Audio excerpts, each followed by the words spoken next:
अच्छा, मैंने आपको इलस्ट्रेटर को इंस्टॉल करना तो सिखा दिया था। आई थिंक सो आपने इंस्टॉल भी कर रखा होगा, कर लिया था इंस्टॉल। जी। ठीक है, चलिए मैं इलस्ट्रेटर को ओपन करता हूँ। ठीक है, ऑलरेडी मैंने ओपन कर रखा हुआ था। मेरे पास यूँ कुछ फील्ड्स आ रही हैं। ठीक है, स्क्रीन शोर हो रही है ना बिल्कुल आपको? हम्म। जी। ठीक है, चलिए ये रिसेंट में मैंने जितना काम किया हुआ है ना, तो ये सारा शो हो रहा है। तो हम चलते हैं, हम न्यू प्रोजेक्ट लेते हैं। ठीक है, मैं न्यू फाइल में जाता हूँ और यहाँ से मैं अनटाइटल इसको फिलहाल छोड़ देता हूँ, नाम नहीं रख रहा। 1080 क्रॉस 1080 पिक्सल में RGB कलर में 72 रास्टर इफेक्ट के साथ मैं इसको क्रिएट कर रहा हूँ। और ये मैंने आपको पहले एक्सप्लेन किया था, अगर याद है तो, कि RGB कलर कब यूज़ जी। करते हैं और CMYK कब यूज़ करते हैं। RGB तब यूज़ करते हैं जब आपको प्रिंटेड फॉर्म नहीं चाहिए होती, और जब प्रिंटेड फॉर्म चाहिए होती तो क्या यूज़ करते हैं, CMYK। ठीक। ठीक है, सो मैं इसको RGB रख रहा हूँ और मैं इसको क्रिएट कर रहा हूँ। आज हमारी पहली क्लास है, तो पहली क्लास में मैं फिर से दोबारा से वो जो टूल हमने डेमो क्लास में रिपीट किया था वो करने लगा हूँ, और आज थोड़ा सा नेक्स्ट भी करेंगे, ताकि आपको आइडिया भी हो के और फिर आपका टास्क भी होगा। वो भी आपने कल की क्लास में करके आना है। ठीक है, ठीक। चलिए सबसे पहले जो हमारे पास बाय डिफॉल्ट सिलेक्टेड जो टूल होता है ना, इसको हम कहते हैं सिलेक्शन टूल। और सिलेक्शन टूल का काम होता है चीज़ों को सिलेक्ट करना इधर उधर से। जब आप ड्रैग एंड ड्रॉप कर रहे होते हैं, तो मीन के आप वो चीज़ रिपोजिशन करना चाह रही हैं, स्केल अप करना चाह रही हैं, उसका रिकलर करना चाह रही हैं, कलर चेंज करना चाह रही हैं, मतलब इस तरह की जो भी आप ऑपरेशन इससे करना चाह रही हैं, तो आप सिलेक्शन टूल से कर सकते हैं। ठीक है, चलते हैं कोई शेप क्रिएट कर लेते हैं। अगर मैं इन दो चीज़ों को मैंने लास्ट टाइम बताया था डेमो में, कि आपका ये क्या होता है, फिल कलर होता है, और जी। ये जो ब्लैक है इसको क्या कहते हैं, स्ट्रोक कहते हैं। तो जो भी शेप हम बनाएंगे फिलहाल हम उसका स्ट्रोक ऑफ रखेंगे, और मैं उसका फिल ऑन रख रहा हूँ। और मैं आता हूँ यहाँ से, बिल्कुल यहाँ से नीचे, तो यहाँ मेरे पास ये शेप टूल है जिसके अंदर से मैं रेक्टेंगल टूल लेने लगा हूँ। मैंने दो चार रेक्टेंगल ऐसे ही प्लेस कर दिए हैं। ठीक है, ड्रा कर लिए हैं। अब चाहूँ तो मैं इनको रिपोजिशन कैसे कर सकता हूँ, देखिए मैं सिलेक्शन टूल पे ही हूँ, उठा के इसको किसी भी जगह रख सकता हूँ, और इसको मैं किसी भी जगह रख सकता हूँ। मैं अभी कह रहा था कि हम इसको ट्रांसफॉर्म कर सकते हैं किसी भी कॉर्नर से। ये तो मेरे ख्याल में आपको याद होंगे, आई थिंक सो, कि मैंने जो फर्स्ट क्लास में ये कराया था। इनको राउंड करना हो तो यहाँ से राउंड कर सकते हैं। ठीक है, और अगर मैं ड्रैग सिलेक्शन टूल की बात करूँ, तो अगर आप किसी एक कॉर्नर को राउंड करना चाहते हैं, तो उस कॉर्नर को आप सेलेक्ट करेंगे ड्रैग सिलेक्शन टूल से, लाइक दिस, और उसको क्या कर सकते हैं, राउंड कर सकते हैं। अगर उसको छोटा बड़ा करना चाहें तो छोटा बड़ा भी कर सकते हैं। देन अगर इनको कलर देना चाहें तो सिलेक्शन टूल से इसको सिलेक्ट करेंगे, यहाँ से भी आपके पास कलर शो हो रहे हैं, इन पे क्लिक करते जाएं, कलर दे सकते हैं। अदरवाइज आप इधर डबल क्लिक करके भी यहाँ कलर बार से कोई भी कलर इसको दे सकते हैं। लाइक मैं यहाँ से अगर ऑरेंज देना चाहता हूँ तो, या येलो देना चाहता हूँ, सो मैं इस तरह का कलर यूँ कर सकता हूँ। ठीक है, सो यहाँ होगा तो डार्क हो जाएगा, ऊपर जाऊँगा तो ये लाइट होता जाएगा। सो मैंने इसको डार्क कलर दे दिया। तो ये था हमारा बेसिक जो हमने लास्ट क्लास में किया था। जो अभी हम करने वाले हैं, वो हम आज टूल जो यूज़ करने वाले हैं वो है शेप बिल्डर टूल यूज़ करने वाले हैं। तो शेप बिल्डर टूल्स का क्यों यूज़ होता है, और शेप बिल्डर टूल के साथ एक और टूल होता है जिसको पाथ फाइंडर टूल कहते हैं। ये दोनों कैसे काम करते हैं और क्यों काम आते हैं। ठीक है, मैं इन सब शेप्स को डिलीट कर रहा हूँ। मैं इधर से ही एक लिप्स टूल लेने लगा हूँ। मैं शिफ्ट एंड आल्ट से सर्कल ड्रा कर रहा हूँ। शिफ्ट एंड आल्ट से क्यों ड्रा कर रहा हूँ, क्योंकि मुझे फिक्स पॉइंट से सर्कल को ड्रा करना था। मैं चाहता हूँ इसकी कॉपी ले लेता हूँ। कॉपी का भी मैंने बताया था कि राइट क्लिक करके भी आप कॉपी पेस्ट कर सकते हैं, अदरवाइज आप आल्ट प्रेस करके ड्रैग करके भी कॉपी बना सकते हैं। ऐसी है। जी। मैं ये जो शेप है इसको थोड़ा छोटा करता हूँ। मैं इसके किसी भी कॉर्नर को सिलेक्ट करूंगा, देन शिफ्ट एंड आल्ट से इसको छोटा कर दूंगा, तब ये क्या होगा, फिक्स पॉइंट से छोटा बड़ा होगा। इसका जो कलर है वो मैं यहाँ से वाइट कर देता हूँ। वाइट करने के बाद मैं इसको यूं इधर आके प्लेस कर देता हूँ। मतलब आप किसी भी जगह खुद ही रख सकती हैं वैसे। ठीक है, मैंने ये दो शेप्स आपस में जोड़ रही हैं, मैं इसको उठा रहा हूँ, इधर लेके आ रहा हूँ, और मैं इसकी कॉपीज ले जाऊँ। ठीक है, कॉपी कैसे, आल्ट के साथ आल्ट प्रेस करेंगे और आगे लेके आएंगे, और साथ शिफ्ट भी प्रेस करेंगे तो आप स्ट्रेट जाएंगे। ठीक है, एक कॉपी मैंने ले ली है। और मैंने आपको बताया था कि जब भी आप कोई काम कर लेते हैं, जब भी आप कोई भी ऑपरेशन परफॉर्म करते हैं इलस्ट्रेटर पे, और अगर उसी की आपको एग्जैक्ट कॉपीज चाहिए, तो कंट्रोल D से आपका प्रीवियस सेक्शन क्या होता है, रिपीट होता है। अभी मैंने क्या किया है, कॉपी लिया है। मैं कंट्रोल D प्रेस करता जाऊंगा तो ये कॉपीज क्या करता जाएगा, रिपीट करता जाएगा। सो मैं क्या करता हूँ कि 5 कॉपीज ले लिए हैं, देन मैं इन 5 को सारे को सिलेक्ट करता हूँ, देन आर्ट के साथ नीचे इसकी 5 की 5 की और कॉपीज ले आता हूँ। अब चलते हैं कि हम शेप बिल्डर टूल के साथ साथ पाथ फाइंडर टूल यूज करने वाले हैं। आप पाथ फाइंडर टूल, वैसे तो मुझे इसको हाइड करने दें। वैसे तो आप विंडो से भी ला सकते हैं कि पाथ फाइंडर, यहाँ से विंडो पे क्लिक करेंगे, नीचे आएंगे, पी वाली कैटेगरी में जाएंगे और यहाँ से आप नीचे आके पाथ फाइंडर ला सकते हैं। और इसका शॉर्टकट क्या है, शिफ्ट कंट्रोल F9 प्रेस करेंगे तो भी आपके पास पाथ फाइंडर ओपन हो जाएगा। अब इसको क्लिक करेंगे तो ये आपके पास यूं ओपन होके आ जाएगा। ठीक है, इसको आप किसी भी जगह रख सकते हैं। मैं इसको फिलहाल के लिए इधर रख रहा हूँ और फिर इसको दोबारा क्लिक करके मैं यहाँ से निकाल सकता हूँ। देखें यहाँ से ये पाथ फाइंडर आ गया। ठीक है, चलें अब चलते हैं हम के पाथ फाइंडर को भी यूज करेंगे, देन शेप बिल्डर टूल को भी यूज करेंगे। लास्ट टाइम हमने मून की शेप को कट किया था, याद है ना? जी। तो अभी के लिए हम मून की शेप नहीं कट कर रहे, हम थोड़ा सा डिफरेंट स्टाइल से कट करना चाह रहे हैं शेप्स को। ठीक है, और मैं इसको थोड़ा सा बड़ा कर देता हूँ। देखिए मैं इन सबको सिलेक्ट करता हूँ। अगर मुझे सारे जितने भी वाइट सर्कल हैं एक साथ ही बड़े करने हैं तो मैं सबको सिलेक्ट करके बड़ा कर सकता हूँ कुछ इस तरह। ठीक है, तो कुछ यूं हो गए और मैं अगर चाहूँ तो इनको रिपोजिशन भी करता जाऊँ। तो मैं इसको इधर रख रहा हूँ, ठीक है, इसको भी इधर रख रहा हूँ। ठीक है, और मैं चाह रहा हूँ कि ये इंटरसेक्टेड हो जाए ताकि हम कट करते वक्त हमें कोई मसला ना बने। सो देखें मैंने अंदाजा नहीं खुद ही प्लेस कर दिया। मतलब आप कहीं भी रख सकते हैं, जरूरी नहीं है जहाँ मैंने रखे हैं आप यहाँ प्लेस करें। ठीक है, चलें पाथ फाइंडर में आता हूँ तो यहाँ मेरे पास पहला पहला जो ऑप्शन है ये क्या कहलाता है, यूनाइट का। और इसकी शेप से हमें बता रही है कि दोनों शेप को आपस में मिला के हम एक शेप बना सकते हैं। यूनाइट का मतलब पता नहीं आपने मैथ मैथ में पढ़ा होगा कि यूनाइट मतलब कि आप जो चीजें होती हैं वो सारी एक साथ रख लेते हैं एक ही सेट के अंदर। तो यहाँ भी वही काम है, लेकिन हम ये दोनों काम पाथ फाइंडर से भी करेंगे और डायरेक्ट इससे शेप बिल्डर टूल से भी करेंगे। ठीक है, हम देखेंगे कि ये दोनों सेम काम करते हैं तो इनमें फ़र्क क्या है और फिर हम इनमें से कौन से वाला ज़्यादा इजी टू यूज़ है वो यूज़ करेंगे। ठीक है, चलें मैं इसको सिलेक्ट करता हूँ। ये कितनी शेप सेलेक्ट हो गई हैं? एक, दो, क्योंकि ये दो शेप्स है ना, एक ये और एक ये है। ठीक है, तो दो शेप हमने सेलेक्ट कर ली है। अब मैं चाहता हूँ कि ये जो इनको मैं दोनों को एक ही शेप बनाना चाहता हूँ। अभी क्या है, दो शेप है, अगर मैं इन दोनों को एक शेप बनाना चाहता हूँ तो मैं पाथ फाइंडर टूल से यूनाइट पे क्लिक करूंगा तो क्या बन गई है, एक शेप बन गई है। एक शेप। और अगर यही काम मैं शेप बिल्डर टूल से करना चाहूँ तो मुझे क्या करना पड़ेगा, शेप बिल्डर टूल पे क्लिक करना पड़ेगा और यहाँ से देखिए मैं थोड़ा सा जूम करता हूँ। चले मैं इतना ही जूम कर लेता हूँ। तो मैं यहाँ से क्लिक करूंगा और प्लस का साइन क्या कर देगा, प्लस कर देगा। देखें शेप बिल्डर टूल के पास जैसे ही आप शेप बिल्डर टूल को सिलेक्ट करते हैं, देखिए मैं अगर सिलेक्शन टूल पे जाता हूँ और फिर इन दोनों को सिलेक्ट करता हूँ और शेप बिल्डर टूल पे क्लिक करता हूँ तो मेरे पास कर्सर के साथ क्या आ रहा है, प्लस का साइन आ रहा है। और प्लस का मतलब क्या होता है, जमा करना। तो ये क्या कर देगा, इन तीनों को आपस में जो तीन पार्ट बांध रहे हैं, वैसे दो शेप हैं, इनको क्या कर देगा, ये प्लस कर देगा। जो काम इसने किया इसने भी वही काम किया है, लेकिन इसने क्या किया, एक क्लिक पे किया और इसने एक दफा ड्रा करने पे ये लकीर जैसे हम खींचते हैं इस तरह कर दिया है। तो दोनों ने काम सेम ही किया है और दोनों पे टाइम भी सेम ही लगा है, ऐसी है। चलें नेक्स्ट ऑपरेशन करते हैं कि मैं इसको सिलेक्ट करता हूँ, देन मैं इधर अगर इसका नेक्स्ट मोड देखता हूँ तो वो क्या है, माइनस फ्रंट। अब फ्रंट पे यहाँ कौन सी शेप पड़ी है, व्हाइट पड़ी है या जो ब्राउन है वो पड़ी है? ब्राउन पड़ी है। नहीं, जो फ्रंट पे पड़ी है शेप वो कौन सी है, व्हाइट है ना? व्हाइट है, व्हाइट बिल्कुल। तो ये क्या करेगा, ये जो सेकंड ऑप्शन है पाथ फाइंडर के, ये क्या करेगा, माइनस फ्रंट, फ्रंट को क्या कर देगा, माइनस कर देगा। देखें ये सिलेक्टेड है, फ्रंट पे हमारे पास क्या है, व्हाइट है। तो मैं इधर क्लिक करता हूँ, इसने माइनस कर दिया व्हाइट को, हो गया।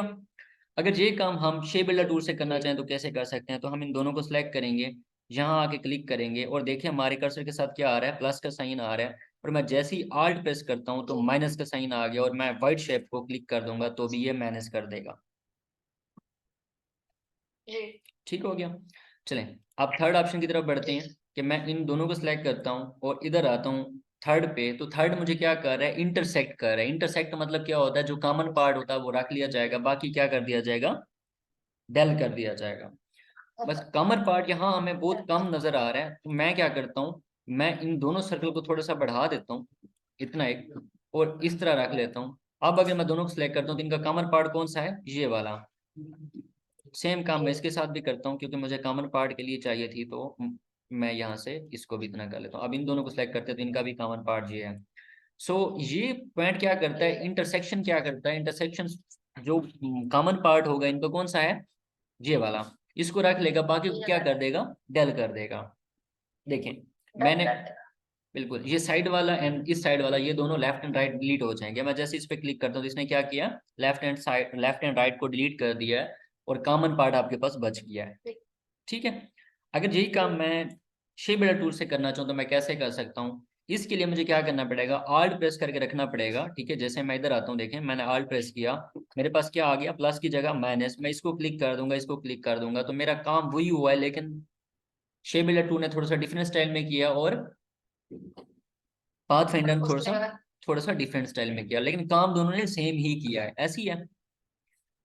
चलें फोर्थ पॉइंट की तरफ बढ़ते हैं कि फोर्थ पॉइंट जो इसका है, या फोर्थ जो इसका ऑपरेशन है, वो करता है एक्सक्लूड। एक्सक्लूड का मतलब क्या होता है, जो एक्सक्लूड का मतलब होता है जो आपका कॉमन पाथ होता है, कॉमन पॉइंट होता है, उसको क्या कर देगा, ये डेल कर देगा। उधर उसने क्या किया है, कॉमन पार्ट को रख लिया, यहाँ क्या कर देगा, डेल कर देगा। सो फिर से मैं इस व्हाइट सर्कल को थोड़ा बढ़ा देता हूँ, इसको इधर रख लेता हूँ, और इसको भी मैं, ठीक है, बढ़ा देता हूँ और इधर रख लेता हूँ। मैम सॉरी, क्लास चल रही है, थोड़ा बात।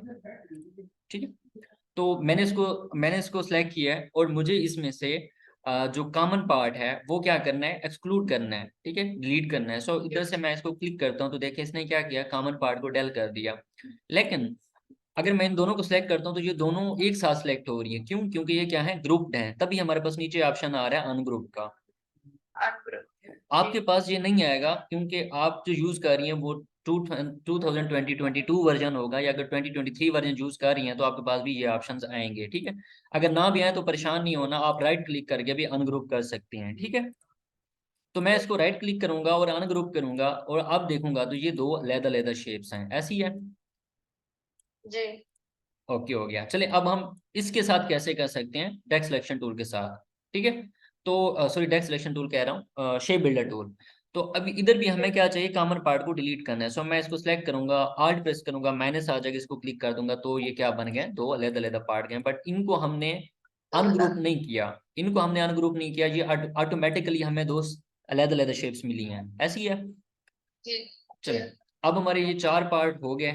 मैं चाहता हूँ कि ये पिछले वाले जितनी भी ऑपरेशंस हैं इनको मैं डल कर रहा हूँ और मैं इनकी फिर से कॉपीज ले रहा हूँ, क्योंकि हमारे पास और भी काफ़ी सारे ऑप्शंस हैं। मैं इसको यहाँ प्लेस कर देता हूँ, इसको यहाँ प्लेस कर देता हूँ, देन इसकी कॉपीज में लेके इधर। ठीक है, तो अब आपके पास है फिफ्थ ऑप्शन, डिवाइड का मतलब क्या होता है कि आपने, अब देखिए मैं थोड़े से शेप्स को भी चेंज कर लेता हूँ, बिकॉज मैं फिर से सर्कल ड्रा कर रहा हूँ। ठीक है, और ऑपरेशंस के लिए, एंड देन मैं इसकी कॉपी ले रहा हूँ, मैं यहाँ रख लेता हूँ और इसका कलर मैं थोड़ा चेंज कर देता हूँ। ठीक है, ये मेरे पास है और मैं इसको दोनों को थोड़ा छोटा कर देता हूँ, इतना ही, थोड़ा जूम करते हैं और देन इसकी 5 कॉपीज ले लेते हैं। ठीक है, control D and then control D, 5 copies आ गई। देन हमें इन्हीं 5 के नीचे भी एक कॉपी चाहिए, सो हम यहाँ रख लेंगे। चलें, मैंने अब लास्ट हमने फिफ्थ पार्ट पे जाना है, तो फिफ्थ पार्ट कहता है कि, या फिफ्थ पार्ट जो हमारे पास है वो कहता है डिवाइड मीन के क्या होगा। अब ये कितनी शेप्स हैं, वैसे तो दो हैं, लेकिन अगर मैं दोनों को सिलेक्ट करता हूँ तो कितने पार्ट बन रहे हैं, 3। तो ये क्या कर देगा, इन तीनों पार्टों को डिफरेंट, मतलब डिफरेंट डिफरेंट पैकेज बना देगा, डिफरेंट डिफरेंट शेप बना देगा। देखें मैं इस पर क्लिक करता हूँ तो इसने क्या किया, इनको 3 पार्ट में डिवाइड कर दिया, बट ये क्या है, ग्रुप्ड हैं। तो क्या करेंगे हम, राइट क्लिक एंड अनग्रुप। अब देखेंगे तो ये 3 डिफरेंट स्टाइल हैं। और ये काम अगर हम शेप बिल्डर टूल से करना चाहें तो हम प्लस को ही रखेंगे, हम आल्ट प्रेस नहीं करेंगे, क्योंकि बाय डिफॉल्ट हमारा क्या आता है, प्लस आता है शेप बिल्डर टूल पे क्लिक करने से। मैं इसको क्लिक कर दूंगा, इसको क्लिक कर दूंगा, इसको क्लिक कर दूंगा, देन मैं वापस सिलेक्शन टूल पे जाऊंगा तो देखूंगा ये क्या है, तीनों डिफरेंट पार्ट ही है, डिफरेंट पार्ट। ठीक है, जो इसने काम किया इसने भी वही काम किया, बट इसको हमने क्या करना पड़ा था, अनग्रुप करना पड़ा था, इसको हमने अनग्रुप नहीं किया। ठीक हो गया, दोनों का काम सेम ही है। चलें अब मैं इसको सिलेक्ट करता हूँ और हम अपने फिफ्थ पोर्शन पे चलते हैं कि फिफ्थ पोर्शन का मतलब क्या है। ठीक है, या फिफ्थ पोर्शन हमारा क्या काम करता है। सो अगर मैं इधर आता हूँ और इसको मैं क्लिक करता हूँ तो ये मुझे बता रहा है कि ये ट्रिम कर देगा। ट्रिम का मतलब क्या होता है, आधा काट देना। बिल्कुल, अभी देखें इस शेप को, अगर देखें जिसके ऊपर मेरा कर्सर है, ये ट्रिम वाला, ये क्या कर रहा है कि दो जो आपके पास शेप है, ये ऊपर वाली शेप को और नीचे वाली शेप को किस तरह ट्रिम करेगा, इससे आपको आइडिया हो रहा है। मैं जैसे इसको क्लिक करता हूँ, जिसने क्या किया, ऊपर वाले दो पार्ट जो थे उसको एक पार्ट बना दिया। जैसे ही मैं इसको अनग्रुप करता हूँ, देखें इसने कुछ यूं बना दिया। हालांकि अगर मैं दोबारा से जी। देखूं, सेलेक्ट करता हूँ, तो ये तीन पार्ट हैं। मैं जैसे इसको ट्रिम करता हूँ तो इसने उसको दो पार्ट में दोबारा से चेंज कर दिया। एक को कंप्लीट सर्कल बना दिया और एक को कटेड सर्कल और बना एक। दिया। जी। तो ऊपर वाले इसने दो शेप्स को क्या कर दिया, आपस में मिला दिया, ट्रिम कर दिया। ठीक है। सो अब नेक्स्ट मैं इसको सिलेक्ट करता हूँ, और ये काम अगर हमें इससे करना पड़े तो हम कैसे कर सकते हैं। तो हमें बाय डिफॉल्ट प्लस मिला है, मैं इन दोनों को मिला दूंगा और वापस जाऊंगा तो देखूंगा ये काम सेम वही काम हो गया। ठीक है। तो दोनों ने सेम ही काम किया है, बस थोड़े से स्टेप्स चेंज है, ऐसी है। जी। ओके। नेक्स्ट चलते हैं कि मैं इन दोनों को सिलेक्ट करता हूँ और इधर आता हूँ, तो ये हमें बता रहा है मर्ज का। अब मर्ज का मतलब क्या होता है कि दोनों को एक शेप एक बनाना है। साथ को, दोनों को एक साथ कर। बिल्कुल। मैं अगर इनको क्लिक करता हूँ तो इसने क्या कर दिया, अगर देखें इसने ऊपर वाले दो को मर्ज कर दिया और नीचे वाला अलहदा पार्ट बना दिया। अगर मैं दोबारा अगर इसको अनग्रुप करता हूँ तो ये भी सेम वही शेप बनी है, लेकिन बस इसका क्या नाम था, चेंज। उसको हमने ट्रिम कहा, इसको हमने क्या कहा है, मर्ज कहा है। मर्ज। ठीक है। और मैं अगर यही काम इससे करना चाहूँ तो वही प्लस से मैं इन दोनों को प्लस कर दूंगा। देन मैं अगर इनको सिलेक्ट करूंगा तो ये मेरे पास वही शेप बन गई। ठीक हो गया। अब मैं जी। नेक्स्ट उस पे चलते हैं। ठीक है।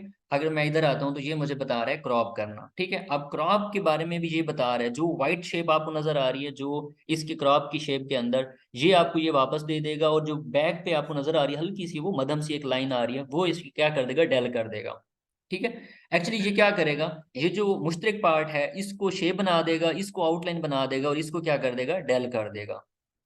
ठीक है। कर देगा। देखें मैं अगर इस पर जी। क्लिक करता हूँ तो इसने सेम वही काम किया कि अगर मैं अनग्रुप करता हूँ तो ये अलहदा शेप है और ये अलहदा शेप है, लेकिन ये क्या है, आउटलाइन है, पाथ है, शेप। जी। ये इसको फिल शेप आप नहीं कह सकते। इसका अगर मैं स्ट्रोक देता हूँ तो ये देखें फिल हो गया। अगर मैं इसको स्ट्रोक देता हूँ तो ये कुछ यूं हो गया। तो ये क्या काम करता है पाथ फाइंडर आपका, कि पाथ फाइंडर ने हमें इसको आउटलाइन में बना दिया और इसको शेप बना दिया और इधर वाले को डेल कर दिया, ऐसी है। और जी। अगर यही काम मैं इससे करना चाहूँ तो मैं एक ही पॉइंट में एक ही क्लिक पे ये दोनों काम नहीं कर सकता। मैं कैसे करूंगा, देखें मैं शेप बिल्डर टूल पे जाता हूँ, ये पार्ट जो है आल्ट प्रेस करके मैनेज कर देता हूँ, ये पार्ट अलहदा कर देता हूँ, और देखो तो ये मेरे पास दो शेप बन गई है। बट ये क्या है, आउटलाइन जैसे ये है, ये आउटलाइन में नहीं है। तो इसको आउटलाइन में चेंज करने के लिए मुझे इधर आके क्या करना पड़ेगा, स्वैप करना पड़ेगा। तो ये भी क्या बन गया, आउटलाइन में बदल गया है। अगर आउटलाइन की कलर चेंज करनी है तो इस पर डबल क्लिक करेंगे, देन आप यहाँ से व्हाइट कलर चूज कर सकते हैं और वही आपके पास काम हो गया। बट पाथ फाइंडर ने एक क्लिक में कर दिया है और शेप बिल्डर टूल से हमें थोड़े से स्टेप और बढ़ाने पड़े हैं। ठीक जी। है।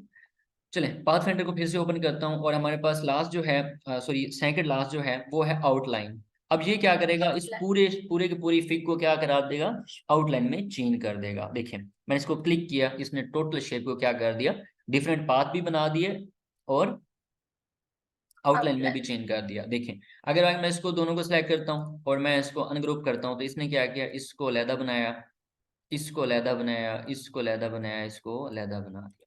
ठीक हो गया। जी। तो इसने क्या किया, आउटलाइन में चेंज कर दिया टोटली। आउटलाइन और अगर हमें पर। यही काम इनके साथ करना पड़ा तो हम यही काम शेप बिल्डर टूल से कर सकते हैं, बट एक पॉइंट पे नहीं कर सकेंगे। वो कैसे करेंगे कि हम इनको अलग अलग शेप बनाएंगे और पहले तो हम इसको, ये जो आपके पास है इनको हम ले जाएंगे आउटलाइन में, मतलब इनका स्ट्रोक देंगे। स्ट्रोक के बाद इनका जो फिल है हम वो मैनेज कर देंगे। ठीक है। देखें थोड़ा सा डिफिकल्ट इसके स्टेप्स हैं। सो मैं इन दोनों को देखें, इसको सिलेक्ट करता हूँ, इसका जो फिल है ऑफ करता हूँ, इसको सिलेक्ट करता हूँ, इसका फिल भी ऑफ करता हूँ, ये कुछ यूं हो गए। अब मैं चाहूँ तो शेप बिल्डर टूल से इसको अलहदा कर सकता हूँ, इसको अलहदा कर सकता हूँ। देखिए मैंने इसको सिलेक्ट किया, ठीक है, इसको मैं क्लिक कर दूंगा तो ये अलहदा हो जाएगा, इसको क्लिक करूंगा तो अलहदा हो जाएगा इसको, लेकिन ये थोड़ा सा लेंथी प्रोसेस है। तो जब भी कभी आपको जी। इनको चेंज करना पड़े किस चीज़ में, आउटलाइन में, तो आप पाथ फाइंडर यूज कर लेंगे, शेप बिल्डर टूल यूज नहीं करेंगे। ठीक है। सो मैं इनको फिर से फिल कर देता हूँ। ठीक है। मैं दोबारा से आई रबर टूल से इसको क्लिक कर देता हूँ तो ये दोनों कलर इनको मिल गए। सो इसको मैं फिर से वाइट कर देता हूँ और लास्ट हमारा ऑपरेशन रह गया वो हम करने लगे हैं। ठीक है। इसको वाइट कर दिया। सो अब देखें मैं इसकी एक कॉपी ले लेता हूँ, यहाँ रख लेता हूँ, यहाँ। अब इसको सिलेक्ट करता हूँ। लास्ट हमारे पास क्या है, ये एक्चुअली शेप से भी हमें बता रहा है कि बैक पे जो भी चीज पड़ी होगी उसको क्या कर देगा, माइनस। वो बार पूछ ले शोएब साहब से। अच्छा चलें ले जाएं। ये हमारी अपनी है, उनकी नहीं है। ऐसी मतलब सब ठीक है। अच्छा, आप बाहर शुएब साहब खड़े होंगे, उनसे पूछ लें, मुझे आइडिया नहीं है।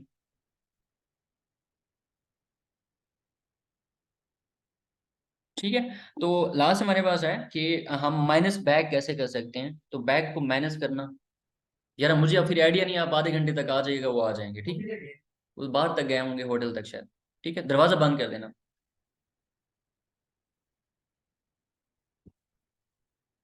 ठीक है, चलें।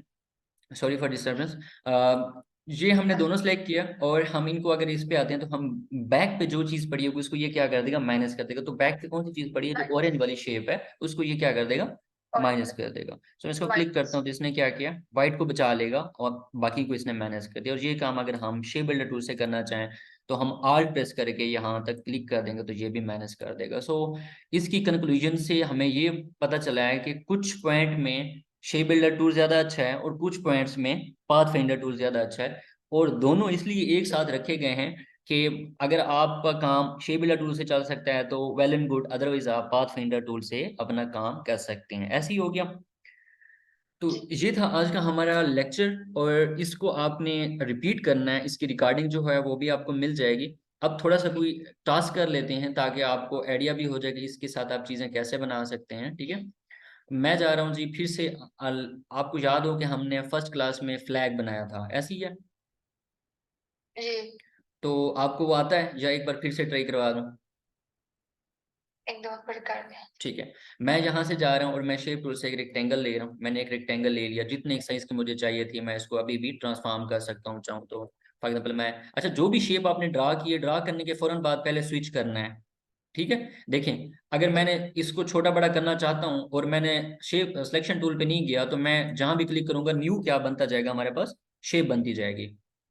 तो इस चीज से बचने के लिए क्या करना होता है, जैसे ही आपकी शेप ड्रा होगी, फौरन यहाँ से अपने सिलेक्शन टूल पे शिफ्ट करें। जो भी काम आपने यहाँ से करना है, करने के बाद कहाँ जाना है, फौरन सिलेक्शन टूल पे। ठीक है चलें, ये मैंने एक शेप बना दी। अब इसका जो कलर है मैं चेंज करता हूँ, मैं डबल क्लिक करता हूँ और यहाँ से मैं ग्रीन कलर के बार पे लेके आता हूँ, और इधर से मैं इसका डार्क ग्रीन कलर सेलेक्ट कर लेता हूँ। ठीक है, सो ग्रीनिश को मैं थोड़ा सा टॉप पे लेके जाता हूँ, और मैं इसका डार्क ग्रीन कलर लेता हूँ। ये मैंने डार्क ग्रीन कलर ले लिया, मुझे इसकी कॉपी चाहिए, सो मैं इसको राइट क्लिक करूंगा, यहाँ से करूंगा कॉपी, देन दोबारा राइट क्लिक करके पेस्ट इन फ्रंट कर दूंगा। इसका फ्रंट पे ये कॉपी आ चुकी है, इस फ्रंट की कॉपी का कलर मैं व्हाइट कर देता हूँ। देन मैं इस राइट कॉर्नर से इसको यहाँ से ड्रैग करता हूँ और छोटा कर देता हूँ। ठीक हो गया। नेक्स्ट मैं जाता हूँ, यहाँ से मैं एलिप्स टूल लेता हूँ, और एलिप्स से मैं यहाँ से एक सर्कल ड्रा करता हूँ। इस सर्कल को मैं यहाँ लेके आता हूँ, तो देखता हूँ कि मैंने जो मून बनाना है वो इस शेप से बड़ा ना हो जाए, ग्रीन वाली से। मैं इसको हल्का सा छोटा करता हूँ और वापस इधर लेके आता हूँ। मुझे इसकी कॉपी चाहिए, तो कॉपी लेने के लिए मैंने आपको अभी तरीका बताया कि राइट क्लिक करें और पेस्ट इन फ्रंट कर लें, या फिर सेलेक्ट करें, कॉपी कर। बिल्कुल, या फिर क्लिक करें और आल्ट प्रेस करके ड्रैग कर लें। ठीक हो गया। अब इस ड्रैग, ये जो शेप आई है कॉपी, मैं इसको इधर मूव करते वक्त साथ शिफ्ट भी प्रेस करूंगा और इधर रख लूंगा, और मैं आप दोनों को सिलेक्ट करके देखूंगा मेरे पास मून की शेप बन रही है या नहीं बन रही। ठीक हो गया। अब देखें तो हम यहाँ से भी ये एक्शन परफॉर्म कर सकते हैं कि हम बैक वाली शेप को मैनेज कर सकते हैं, या फ्रंट वाली शेप को यहाँ से मैनेज कर सकते हैं, या फिर हम शेप बिल्डर टूल से भी काम कर सकते हैं, या हम डिवाइड टूल से भी यहाँ काम कर सकते हैं। देखें, जो बैक पे शेप पड़ी है उसको अगर मैं यहाँ से मैनेज करता हूँ, तो ये मेरे पास उल्टी डायरेक्शन में मून बन गया है। ठीक है, अगर मैं ये काम दोनों सेलेक्ट करता हूँ और इधर आता हूँ डायरेक्ट शेप बिल्डर टूल से, तो मैं माइनस आल्ट प्रेस करके यहाँ से ये दोनों मैनेज कर दूंगा, तो मेरे पास राइट डायरेक्शन में ये मून बन चुका है। और इसको मैं उठाऊंगा, और जैसे यहाँ होगा, मुझे मिडल लाइन, जो रेड लाइन आ रही है, खुद ब खुद आएगी, तो मुझे पता चल जाएगा कि मैं इस शेप के सेंटर में हूँ। मैं इसको यहाँ ड्रॉप कर दूंगा। देन मैं यहाँ से शेप टूल के अंदर से स्टार टूल सेलेक्ट करूंगा, वो भी मैं जैसे यहाँ आऊंगा, मुझे रेड लाइन बताएगी कि मैं क्या हूँ, सेंटर में हूँ। तो मैं शिफ्ट एंड आर से स्टार ड्रा कर दूंगा जितने एक साइज का मुझे चाहिए। देन मैं दोबारा वापस चला जाऊंगा सिलेक्शन टूल पे, इन दोनों को सिलेक्ट करूंगा। दोनों को सिलेक्ट करने के लिए क्या करते होते हैं, पहले जिसको पहले सिलेक्ट करना है उसको कर लिया, देन शिफ्ट प्रेस करके दूसरे पे क्लिक कर देना है, तो दूसरा भी साथ ही सिलेक्ट हो जाएगा। मैं इसके मैं इसके किसी भी कॉर्नर पे आता हूँ, तो मुझे डबल हेडेड एरो मिलता है देखने को, ऐसी है। जी, तो मैं किसी भी कॉर्नर से जहां भी मुझे डबल हेडेड एरो मिलता है, मैं उसको क्लिक करके हल्का से इसको रोटेट कर दूंगा, तो ये मेरे पास क्या बन गया, फ्लैग बन गया। तो ये थी आपकी पहली क्लास, ठीक है। आपकी ये क्लास जो है, ये कल जो आपकी क्लास होगी ना, वो 7 PM होगी, ठीक है। 6:30 मैं आपको मैसेज वैसे कर दूंगा, अगर मैं पहले जैसे आज इजी था, वैसे आपकी क्लास लेट थी लेकिन मैं इजी था तो मैंने आपको मैसेज कर दिया, ठीक है। आपके साथ एक और भी है स्टूडेंट, मतलब वो भी फीमेल ही है, तो कल से वो भी शायद ज्वाइन करें क्लास को, ठीक है। तो आप दोनों को फिर जैसे ही मैं इजी होऊंगा मैं मैसेज छोड़ दूंगा, व्हाट्सएप कर दूंगा। आप लोग अगर इजी हुआ तो उसी पर क्लास कर लेंगे, अदरवाइज जो आपका जो फिक्स टाइम है उसी टाइम पे आपकी क्लास होगी, ठीक है। ठीक। तो आपकी आपको जो नेक्स्ट वीक आ रहा है, ये जो अब मंडे से कल से ही, तो आपकी ये एक वीक के अंदर 5 क्लासेस होंगी। 5 क्यों कर रहा हूँ, वैसे तो 3 होती हैं, 2 क्लासेस हर वीक में एक्स्ट्रा कर रहा हूँ, ताकि जो 10-15 दिन मैं नहीं आ सका था ड्यू टू एक्सीडेंट, तो वो जो क्लासेस आपकी हैं वो कंपनसेट हो जाए, ठीक है। मैं नहीं चाहता कि आप लोगों का टाइम ज़ाय हो, आप लोगों का टाइम जो वेस्ट हुआ है वो आपका इस तरह कवर अप हो जाएगा, ठीक हो गया। बाकी परेशान नहीं होना फातिमा, जो भी आपकी क्लास मिस होती है ना, आपकी वो क्लासेस कंपनसेट होंगी, जब तक आपका कोर्स कंप्लीट नहीं होगा हम आपको यहाँ से नहीं जाने देंगे, ठीक है। तो मतलब ये ठीक। परेशान नहीं होना कि सर मेरी ये क्लास रह गई है तो वो मेरी क्लास कब होगी या नहीं होगी, ऐसा नहीं है। जो भी आपकी क्लास रह जाती है वो आपकी दोबारा कंपनसेट हो जाएगी किसी और टाइम में, किसी और वीक में। तो मतलब आपका कोर्स कंप्लीट करवाना हमारी जिम्मेदारी है और हम करवाएंगे, ठीक है। हाँ, भले ये हो सकता है कि कुछ ठीक। मजबूरी को था, जैसे कि मेरा एक्सीडेंट हुआ, वो अल्लाह की करनी के वो मेरे बस में नहीं था, तो उसकी वजह से 15 दिन का डिले आ गया, अदरवाइज आपका हाफ इलस्ट्रेटर कंप्लीट हो चुका होता। लेकिन कोई बात नहीं, खैर है। हमारे पास अभी भी टाइम है तो हम इसको कवर अप कर लेंगे, ठीक है। जी। चलें, ठीक है, थैंक यू। और कल से ट्राई करें कि आपका माइक ठीक होना चाहिए। ये व्हाट्सएप से ना, मतलब कि जो दूसरी स्टूडेंट है फिर उसके लिए इशू बनेगा। दोनों को कॉल, मतलब ग्रुप कॉल लेना, इस तरह फिर इशू बन जाएगा, उनके पास सर्विस का इशू होता है थोड़ा बहुत। तो कल से माइक वाला सीन करें, या तो एक हेडफोन ले लें, ठीक है, 1000 तक का, जो मतलब जिसके अंदर माइक होता है, कि आपके पास ये इशू आपका ठीक हो जाए। या फिर मतलब ये कि किसी को दिखा लें, अगर किसी को लैपटॉप यूज़ करना आता है, कि ये जब मैं जूम पे मीटिंग ज्वाइन करती हूँ तो मेरा माइक नहीं काम करता या मुझे आवाज़ तक भी नहीं आती, तो वो आपको शायद सेट कर दें, अगर कंप्यूटर के रिलेटेड किसी को अगर नॉलेज है तो, ठीक है। ठीक। ठीक हो गया, इंशाल्लाह मिलते हैं फिर नेक्स्ट क्लास में। अपना ख्याल रखिएगा, अल्लाह हाफिज़। ठीक है।